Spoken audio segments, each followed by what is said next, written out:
মুন্সিগঞ্জের এই viral restaurant কিন্তু গত 2 মাস যাবৎ ব্যাপক পরিমাণ হাইপে রয়েছে। ফেসবুক স্ক্রল করলেই এটার ভিডিও দেখতে পাই, যাতে আমরা বাঙালি যে কোনো একটা জিনিস পেলে হুট করেই আসলে ভাইরাল করে দিই। আসলে এই রেস্টুরেন্টের মধ্যে এমন কি রয়েছে, আমি কিন্তু বিগত কয়েকদিন যাবৎ এটার ভিডিও দেখে ব্যাপক পরিমাণে অতিষ্ঠ। তারপরে ভাবলাম যে আসলে আমি কি যাব না। তো হুট করেই একদিন চলতি পথে এখানে নেমে পড়লাম যে দেখি আসলে সাফিন্সে কি আছে, যেটার জন্য আমরা সবাই একেবারে উঠে পড়ে মরিয়া হয়ে লেগেছি।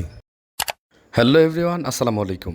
সপ্তাহের একদিন বা 2 দিন আমরা কিন্তু মোটামুটি সবাই ছুটি পাই, তো সেই ছুটিটা কাজে লাগাতে আমি কিন্তু সবসময় একেবারে মরিয়া হয়ে থাকি। মুন্সিগঞ্জের ভাইরাল রেস্টুরেন্ট সাফিন্স কিন্তু বেশ কয়েকদিন যাবৎ আমার ফেসবুক এবং টিকটক স্ক্রল করলেই সামনে আসতেছে। ছোট বড় সব ব্লগাররাই কিন্তু মোটামুটি আসলে ভিডিও করে ফেলেছে। তো ভিডিওর মধ্যে যা দেখলাম মোটামুটি আসলে সেখানকার ভিডিও দেখার পরে আমার কাছে খুব বেশি একটা স্পেশালিটি তেমন কিছু রয়েছে যে সেটা কিন্তু মনেই হয়েছিল না। তো আমি আসলে চিন্তা করতেছিলাম যাবো কি যাব না। তো হুট করেই রাকিব ভাই বললো যে চলেন কোথাও যাই। কোথায় যাব ভাবতে ভাবতে সিদ্ধান্ত হলো আসলে আমরা সাফিন্সে যাব। সাফিন্সের যতগুলো আমরা ভিডিও দেখেছি সেগুলোর মধ্যে কিন্তু প্রত্যেকটাই দেখেছি যে যতটুকু আসলে অ্যারেঞ্জমেন্ট তারা করেছে, প্রিপেয়ার করেছে, সবগুলোই কিন্তু লিফ লাউঞ্জ অথবা হিলসা প্রজেক্টের থেকে একেবারেই কম। তারপরেও ভাবলাম যাই একটু সেখানে যাওয়া যাক, আর বহু মানুষ যেহেতু যাচ্ছে, ব্যাপক পরিমাণে ভাইরালও হচ্ছে, তো গিয়ে দেখি পরিবেশ পরিস্থিতি কেমন। জয়পাড়া থেকে বাস, রিক্সা কিংবা অটোতে যাওয়া যায়, তো আমরা অটোতে করে চলে আসলাম 2 ভাই মিলে একেবারে সুরসুর করে এই সাফিন্সের সামনে।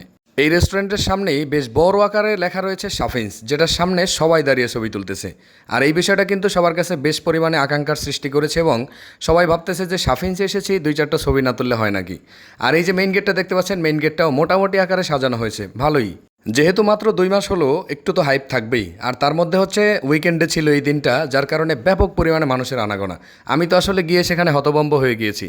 এইখানে ভিতরে প্রবেশ করার পরে হাতের বামে রয়েছে কিচেন এবং ডানে রয়েছে হচ্ছে ভিতরে বসে খাবার দাবার উপভোগ করার জায়গা, যেটা মোটামুটি কাইন্ড অফ লিফ লাউঞ্জ বলা চলে। মানে লিফ লাউঞ্জের ভিতরে যে পরিবেশ সেটার মতোই করার চেষ্টা করেছে তারা। আর যদি একদম সোজা আমরা সামনের দিকে যাই ভিতরে, সেখানেই রাখা রয়েছে সাফিন্স। আর এটা হচ্ছে ওয়াশরুম, মানে টয়লেট যেটাকে বলে, মেল ফিমেল আলাদা দেখা যাচ্ছে।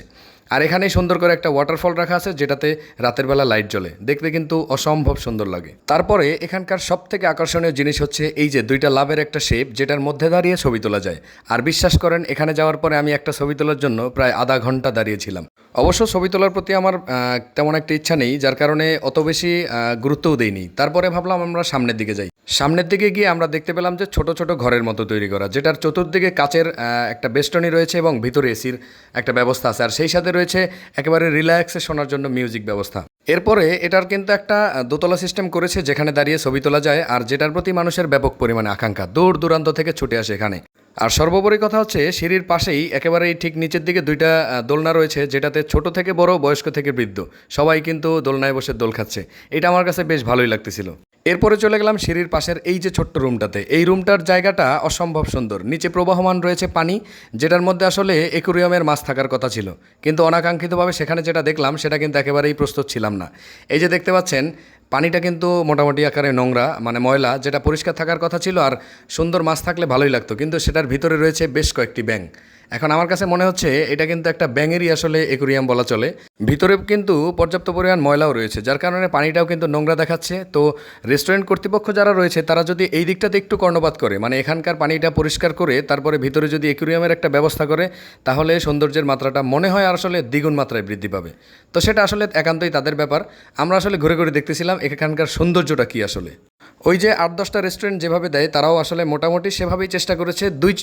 2-3টা এখানে ওয়াটারফল আছে, যেটা আসলে মোটামুটি সুন্দর। এই যে এখানকার ওয়াটারফলটা, এইটাও মোটামুটি সৌন্দর্যের মধ্যেই পড়ে, তবে খুব একটা যে সুন্দর তাও কিন্তু নয়। আর এই যে ছোট্ট একটা কক্ষ দেখা যাচ্ছে, এরকম ছোট ছোট কক্ষগুলো পার্সোনাল যারা ভিআইপি পার্সন বা ভিআইপি গেস্ট থাকে তাদের জন্য রাখা হয় বা রিজার্ভ করে রাখা হয়। শুধু যে ভিআইপি গেস্টদের জন্য তা কিন্তু নয়, আপনি আমিও চাইলে সেখানকার ভিআইপি গেস্ট হতে পারি।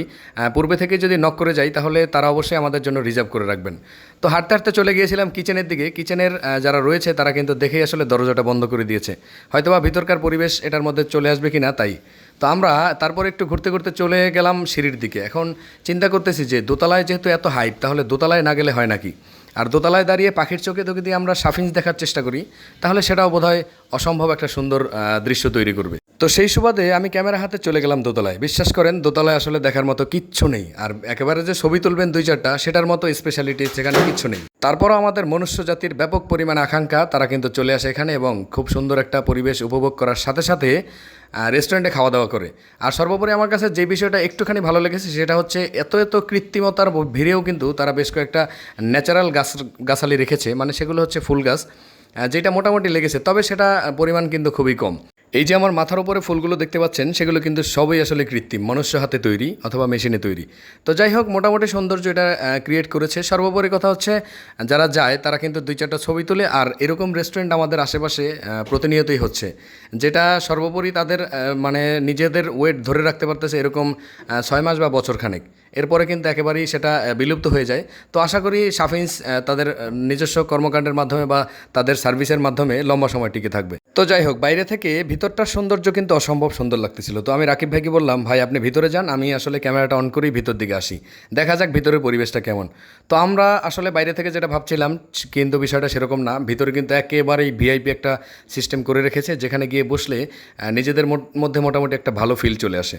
যদিও এখানকার সৌন্দর্য কৃত্রিমভাবেই সাজানো, এই যে ফুল গাছটা দেখতে পাচ্ছেন সেটা একেবারে ন্যাচারালি মনে হলেও এটা কিন্তু কৃত্রিম, তারপরেও মোটামুটি ভালো লাগতেছিল।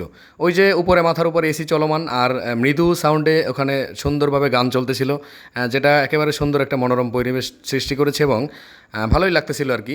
তো এইখানে বসে যদি অর্ডার করে কিছু খাওয়া যায় সেটা কিন্তু মোটামুটি ভালোই হবে আশা করি। যেহেতু রেস্টুরেন্টে চলেই এসেছি, খাওয়া দাওয়া একটু পরে হবে, আগে এখানকার সৌন্দর্যটা পর্যবেক্ষণের মাধ্যমে উপলব্ধি করা যাক।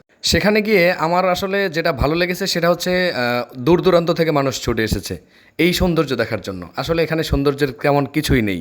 এবার আপনাদের মনে প্রশ্ন জাগতে পারে, আপনি তাহলে সেখানে কেন? সেটা একটু পরে বলছি, চলুন আগে বিস্তারিত দেখে নেওয়া যাক। সাফিন্সের সব থেকে সুন্দর দৃশ্য হচ্ছে মোটামুটি যতটুকু করছে ততটুকুই, আর মানে খুব একটা ওইরকম গর্জিয়াস করতে পারে নাই। বাট এই বরাবর হচ্ছে 2টা দোলনা আছে যেখানে বাচ্চারা দোল খায়, ওইটা আমার কাছে সব থেকে বেশি আনন্দের মনে হয়েছে আর কি। আর এছাড়া এইদিকে যে রেস্টুরেন্টটা রয়েছে যেটা মোটামুটি হচ্ছে হিলসা প্রজেক্ট যেটা করছে ওইরকম, আর হচ্ছে আপনার লিফ লাউঞ্জ আছে সব মাওয়াতেই, ওরকমটাই কিছুটা করছে আর কি। হ্যাঁ, ভিতরে মোটামুটি ভালো স্পেস আছে আর বসার জন্য জায়গা যেটা দিছে খুব সুন্দর। আর এই মেইন গেটের পাশেই রয়েছে হচ্ছে কিচেন, এই কিচেনেই রান্নাবান্না হয় আর রান্নাবান্নার পরে হচ্ছে এখানে সার্ভ করা হয়। আর দুই দিকে 2টা ওয়াটারফল আছে, এই যে এইদিকে একটা আর হচ্ছে এই যে বামে একটা। আর এইটা হচ্ছে সব থেকে টার্নিং পয়েন্ট, যেটা আসলে সাফিনের সব থেকে বেশি ভাইরাল হয়েছে, সেটা এখানে দাঁড়িয়ে একটা ছবি তুলে আর হচ্ছে সাফিনস যে লোগোটা। আর আমরা বাঙালি যারা আছি এরা হচ্ছে যে কোনো একটা জিনিস ভাইরাল করতে খুব একটু সময় লাগে না। হ্যাঁ, এশিয়া মহাদেশের মধ্যে যারা ভারত, পাকিস্তান, বাংলাদেশ এই কান্ট্রিগুলোর মধ্যে আমরা যে কোনো একটা জিনিস ভাইরাল করতে পারি খুব সহজেই, মানে হুট করে আর কি ধরার সাথে সাথে ভাইরাল করে দিতে পারি।